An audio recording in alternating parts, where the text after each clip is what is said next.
Равшанбек Машарапов мамлекеттик фонддун аукционго коюлган жер тилкесинен 50 сотук алган. Ал жайга 4 жылдан бери малдарына жем кылуу максатында жүгөрү айдап түшүмүн алып келет. Келишимдин негизинде жылына 3800 сомдон ижара акысын төлөйт. Жер тилкелери аукцион аркылуу ижарага берилгендигин туура деп эсептейт. Себеби буга чейин мамлекеттик фонддун жерлеринин тагдыры айыл өкмөттүн жер адиси менен ижарага алуучунун ортосунда гана чечилип келген. Андыктан жерлер кимге, кайсы учурда канча сомго берилип жаткандыгы эч кимге маалым болгон эмес. Bir il adamın kızıkçılığı emez, bunu elden kızıkçılığı olup kaldı kıyla. Oşa ayrımacılığı. Gevri alıp pulu varlar 3 hektar, 4 hektar alıp koy öyle. Kalganları ileşpeyle jirgen de. Hazır hem negizinden hem topulan kılıp oşondan keyin 50 sotuktan böldük de bärini.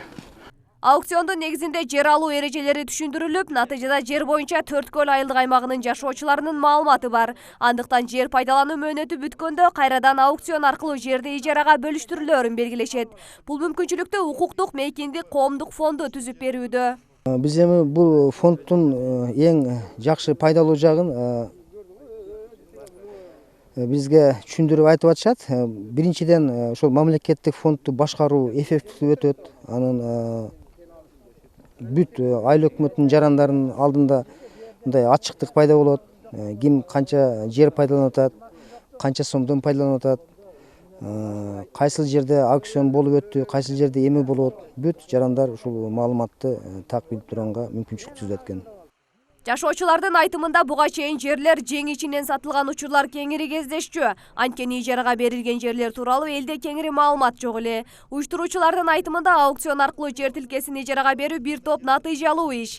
Долбоорду ишке ашырып жаткан укуктук мейкиндик коомдук фонду аукциондун эрежелерин түшүндүрүп эле тим болбостон, аны көзөмөлдөөнү да жолго коюп беришерин билдиришет.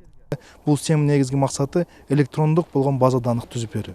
Ошо негизинде канча жарандардын жери бар, кайсы жер канча сомго бааланган жана ошол менен анализ жүргүзүү. Канчанчы жылда биз бюджетти көтөрсөк болот деп.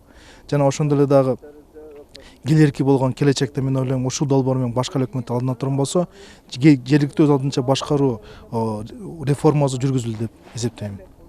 Темилгечилер буга чейин аталган райондун Кызыл Октябрь айылдык аймагында бул долбоордун алгачкы кадамын жасашкан. Долбоордун алкагында ижарага берилчү жерге өткөрүлүп жаткан аукционго катышууну каалаган Кыргызстандын ар бир аймагындагы жаран керектүү документин айыл өкмөтүнүн жер адисине тапшырса болот. Ал үчүн паспорттун көчүрмөсү, арыз, жерге болгон лот жана ижара акысынын 10% алдын ала төлөнүшү шарт. Эми Төрткөл айылдык аймагынын Чоң Дөбө тилкесине 26 февралда аукцион өткөрүлөт.